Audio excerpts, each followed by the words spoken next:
Welcome to Razan's World. Fun songs, happy stories and colorful adventures just for you. அழகான ஒரு கிராமத்துல ஒவ்வொரு காலையிலும் அமைதியாக ஒரு மனிதர் அந்த பாதையில் நடந்து செல்வார். அவரின் தோளில் எப்போதும் 2 மண் குடுவைகள், தினமும் தண்ணீர் எடுத்து செல்லும் பணி. அந்த 2 குடுவைகளில் ஒன்று வலமும் பளிச்சென்றும் இருந்தது, மற்றொன்று சிலுக்கு கொண்டது. பாதையில் நடக்கும்போது சிலுக்கான குடுவையிலிருந்து தண்ணீர் மெதுவாக சிந்திக்கொண்டே போய்விடும். முழுமையான குடுவை பெருமையாக இருந்தது, ஆனால் சிலுக்கான குடுவை மட்டும் தன்னை குறையாகவே பார்த்தது. நான் சரியாக உதவ முடியலையே, நான் பயனற்றவன் என்று அது மிகவும் சோகமாக உணர்ந்தது. ஒரு நாள் அது மனிதரிடம் நொந்து போய் கேட்டது, என் குறை காரணமாக நீ தண்ணீரையே இழக்கிறாய்? அதற்கு மனிதர் மெதுவாக சிரித்தார்.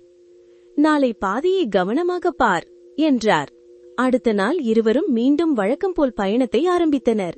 இந்த முறை சிலுக்கான குடுவைதான் பயணத்தை நன்றாக கவனிக்க ஆரம்பித்தது. பாதையின் ஒரே ஒரு பக்கத்தில் மட்டும் மலர்கள் அழகாக மலர்ந்திருந்தது.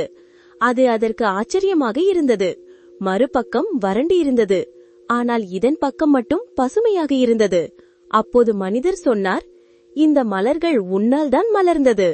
அதை கேட்டவுடன் சிலுக்கான குடுவையின் மனசு உருகி போனது. அது தன் மதிப்பை உணர ஆரம்பித்தது.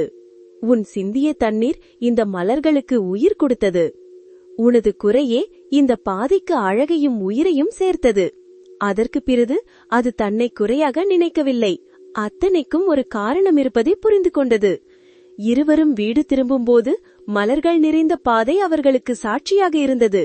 இப்போது சிலுக்கான குடுவை பெருமையுடன் இருந்தது, நானும் மதிப்புள்ளவன்தான் என்று. நம்மில் யாரும் முழுமையில்லை, ஆனால் ஒவ்வொருவரிலும் ஒரு சிறப்பு இருக்கிறது. உன் குறைகளில் கூட ஒரு அழகு இருக்கிறது. நீயும் விலை மதிப்பில்லாதவன். Thanks for watching. Don't forget to like, share and subscribe for more fun.